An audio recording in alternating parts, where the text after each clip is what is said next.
اگلے وقتوں کی بات ہے، ایک بزرگ فرماتے ہیں میں جا رہا تھا دریا کے کنارے، ایک بندہ نا اس نے جال پھینکا تھا، مچھلیاں پکڑنے آیا تھا، شکار کھیلنے، اس کے ساتھ ہی 7-8 سال کی ایک بچی تھی جو بیٹھی ہوئی تھی، اس کو بھی ساتھ لایا۔ تو میں نے دیکھا اس نے جال نکالا نا، 1-2 مچھلیاں آ گئیں جال میں، اس نے بچی کو دی کہ ٹوکری میں ڈال دو، تو بچی نے مچھلیاں پکڑ لی۔ جب وہ پھر جال پھینکنے لگا تو بچی نے ٹوکری میں نہیں ڈالی ہیں، پھر دریا میں پھینک دی مچھلیاں۔ وہ بزرگ فرماتے ہیں اللہ کے ولی، میں کھڑا ہو کے دیکھ رہا تھا،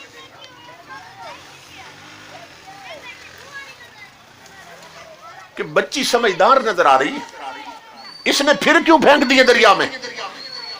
اس والد نے پھر جب جال باہر نکالا نا تو 1 مچھلی پھر آ گئی، 2 مچھلیاں آ گئی، اس نے بیٹی کو دی ٹوکری میں ڈال دو، وہ پھر کھڑی ہو گئی پکڑ، اس نے جب ادھر دیکھا اس نے پھر دریا میں پھینک دیا۔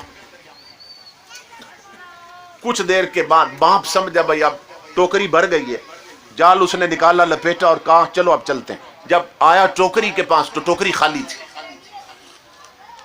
اس نے بچی کو پکڑ لیا اور پوچھنے لگا کہ مچھلیاں میں نے تمہیں دی تھی کہاں ہیں؟ اب بچی نے جھوٹ نہیں بولا، اس نے جھڑکی دی مچھلیاں کہاں ہیں؟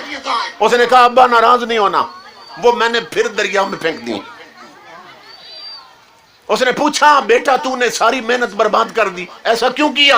اب سننا میری ماں بہنوں بیٹیاں، بچی کہنے لگی ابا ابھی چند دن پہلے کی بات ہے، تروی الرسول اللہ صلی اللہ علیہ وسلم، تم نے مجھے اپنے نبی کی حدیث سنائی تھی۔ کیسا اچھا وقت تھا جب باپ بیٹیوں کو نبی کی حدیثیں سناتے تھے، کیا سہانی گھڑیاں تھیں۔ وہ وقت پھر لوٹایا جا سکتا ہے اگر ہمیں احساس ہو جائے۔ امام الانبیاء کے غلاموں کہا ابا تم نے مجھے حدیث سنائی تھی، کون سی حدیث؟ کہ امام الانبیاء فرماتے ہیں ما یقع سمک فی شبکۃ الا اذا غفلت عن ذکر اللہ، کہ کوئی مچھلی اس وقت تک شکاری کے جال میں نہیں پھنستی جب تک رب کے ذکر سے غافل نہ ہو جائے۔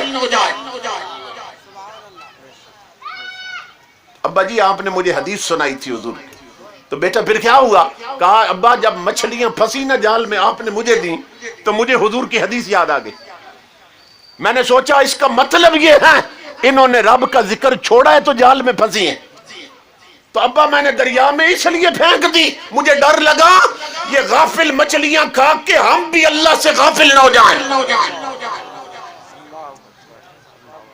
میری ماں بہنوں بیٹیوں، اس دور کی بچیوں کی عقل یہ تھی، آج بوڑھی بوڑھی عورتوں کی عقل ماری جا چکی، نماز نہیں پڑھتی، اپنی گپ نہیں چھوڑتی ہیں، گلہ اور غیبت نہیں چھوڑتی ہیں، اور ٹی وی نہیں چھوڑتی ہیں، ڈرامے نہیں چھوڑتی ہیں، اور نمازیں چھوڑ دیتی ہیں۔ اس لیے ان جلسوں کا مقصد یہ ہے اپنا تعلق عملاً حضور کی شریعت کے ساتھ جوڑو، تن سے من تک حضور کی شریعت کے رنگ میں رنگ جاؤ۔ میں بلوچ فیملی کو، تمام افراد کو جنہوں نے سرپرستی کی، جنہوں نے تعاون کیا، جو شریک ہوئے، جو مائیں بہنیں بیٹیاں تشریف لائیں، سب کو مبارکباد دیتا ہوں اور دعا کرتا ہوں اللہ 2 جہان کی خوشیاں، نعمتیں، عظمتیں اور برکتیں سب کو نصیب فرمائے۔ وما علینا الا البلاغ۔